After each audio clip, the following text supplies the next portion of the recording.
Assalamualaikum warahmatullahi wabarakatuh. Baiklah, pada video kali ini kelompok 11 akan mempresentasikan mengenai materi desain dan struktur organisasi.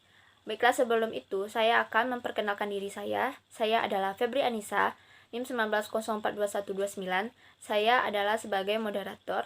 Lalu ada anggota saya yang kedua adalah Fadila Asmarida, NIM 19042131 sebagai anggota. Lalu Vina Mairani, NIM 19042133 sebagai anggota.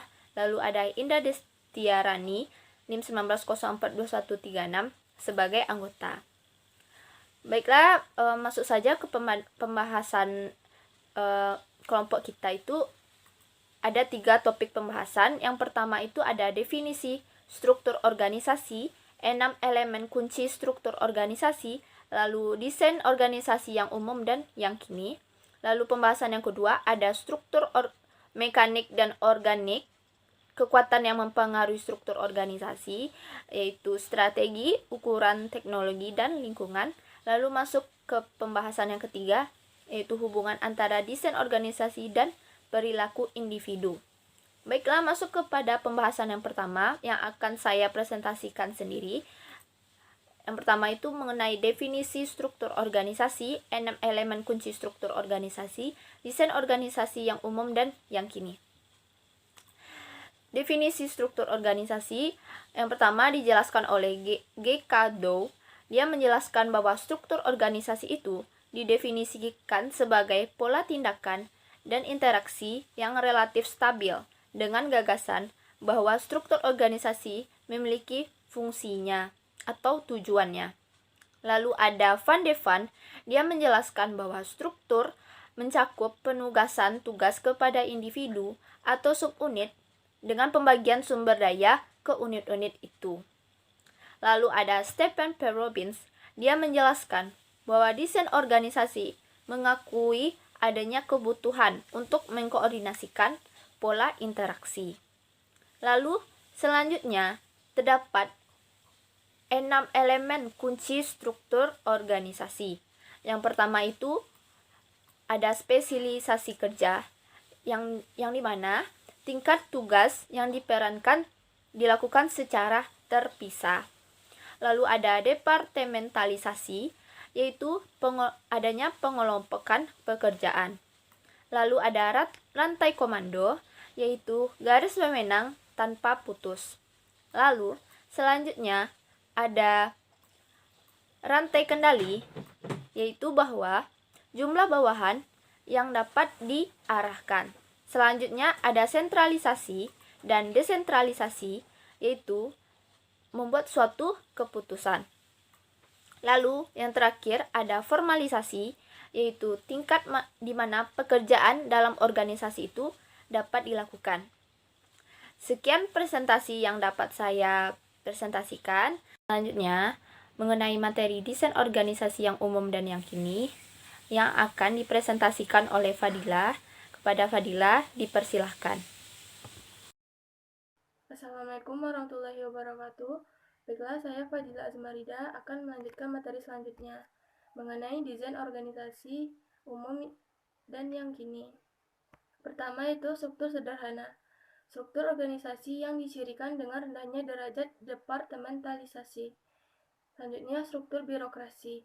Struktur dengan tugas operasional yang sangat rutin yang dicapai melalui spesialisasi.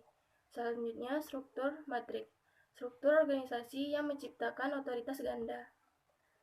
Dalam sejumlah organisasi telah mengembangkan opsi-opsi struktural yang baru dengan sedikit lapisan dari hierarki dan lebih menekankan pada terbukanya batasan organisasi, yaitu organisasi virtual. Organisasi unit kecil merupakan sumber luar terbesar fungsi bisnis. Selanjutnya, organisasi yang tak terbatas, organisasi untuk menghilangkan rantai komando. Selanjutnya itu ada struktur mekanik dan organik, kekuatan yang mempengaruhi struktur organisasi, strategi, ukuran, teknologi, dan lingkungan. Organisasi mekanik adalah sebuah struktur yang kaku dan ketat yang dicirikan dengan spesialis yang tinggi. departementalisasi yang kaku, rentan pengendalian yang sempit, formalisasi yang tinggi. Selanjutnya, organisasi organik, yaitu sebuah struktur yang sangat fleksibel dan mudah untuk beradaptasi. Faktor-faktor kontingensi utama yang mempengaruhi keputusan. Pertama, pada mekanik, yaitu spesialisasi tinggi. Yang kedua, departementalisasi. Ketiga, rantai komando jelas. Yang keempat, sentralisasi. Yang kelima, formalisasi tinggi. Selanjutnya, organik. Yang pertama itu tim lintas fungsional. Yang kedua, tim lintas hierarkis. Yang ketiga yaitu informasi mengalir bebas. Sekian dari saya kembalikan kepada moderator. Itulah materi yang dipresentasikan oleh Fadila tadi. Selanjutnya kita masuk ke materi strategi, ukuran, teknologi, dan lingkungan yang akan dipresentasikan oleh Vina Mairani. Langsung saja kepada Vina, dipersilahkan. Baiklah, saya Vina akan melanjutkan materi dari yang sebelumnya. Sekarang kita memasuki strategi. Jadi strategi ini akan menjelaskan bagaimana aliran wewenang dan saluran komunikasi yang dapat tersusun antara manajer dengan bawahan. Nah, strategi organisasi ini adalah salah satu sarana yang digunakan manajemen untuk mencapai sasarannya dan juga tujuannya. Karena pada sebagian besar saat ini, strategi memiliki fokus utama ke dalam 3 hal, yaitu strategi inovasi, strategi minimalisasi biaya, dan strategi imitasi. Nah, strategi organisasi ini adalah salah satu sarana untuk menolong para manajer mencapai sasaran mereka. Selanjutnya ada ukuran. Ukuran di sini maksudnya adalah besar atau kecilnya organisasi secara keseluruhan maupun satuan unit akan mempengaruhi struktur organisasi. Nah, seperti yang sudah dinyatakan dalam riset, ukuran adalah hipotesis yang menyatakan bahwa semakin besar organisasi, maka semakin besar pula ukuran rata-rata unitnya. Nah, demikian pula dengan besarnya organisasi, maka perilakunya semakin terformalisasi. Nah, ukuran organisasi ini dapat mempengaruhi strukturnya. Misalnya, suatu organisasi yang sudah mencapai ukuran tertentu, berarti dia sudah dalam kondisi mekanistik. Selanjutnya ada teknologi. Teknologi di sini maksudnya teknologi untuk memproduksi barang dan jasa yang akan membedakan bentuk dari struktur organisasi itu sendiri. Contohnya pada perusahaan mobil yang menggunakan teknologi industri. Dan dengan adanya teknologi tingkat efektivitas dan efisien tadi, suatu organisasi pasti memiliki perbedaan dengan organisasi yang lainnya. Seperti contohnya ada webcam.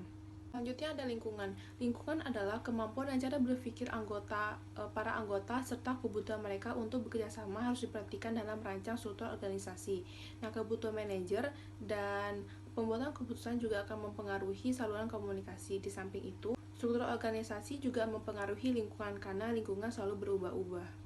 Serta lingkungan yang kompleks membuat pelimpah wewenang semakin besar untuk memenuhi tuntutan pengambilan keputusan dan pengendalian dengan cepat dan tepat. Baiklah, selanjutnya saya kembalikan kepada moderator. Itulah materi yang telah dipresentasikan oleh Vina tadi. Selanjutnya kita akan membahas mengenai hubungan antara desain, organisasi, dan perilaku individu yang akan dipresentasikan kepada Indah Destiarani. Kepada Indah, dipersilahkan.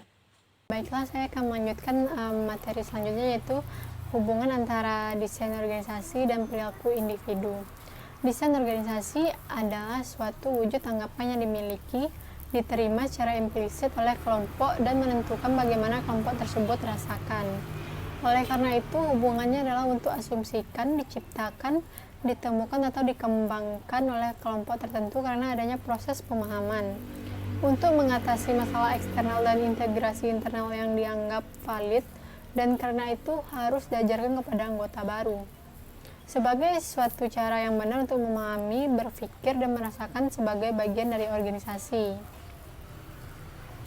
Setiap organisasi saat ini menghadapi lingkungan yang semakin dinamis dibandingkan waktu-waktu yang lalu, sehingga kemampuan berubah menjadi sebuah keharusan, di mana masing-masing diantaranya mempunyai pribadi yang unik berkat latar belakang mereka, karakteristik individual, kebutuhan, dan cara mereka memandang dunia dan individu lain.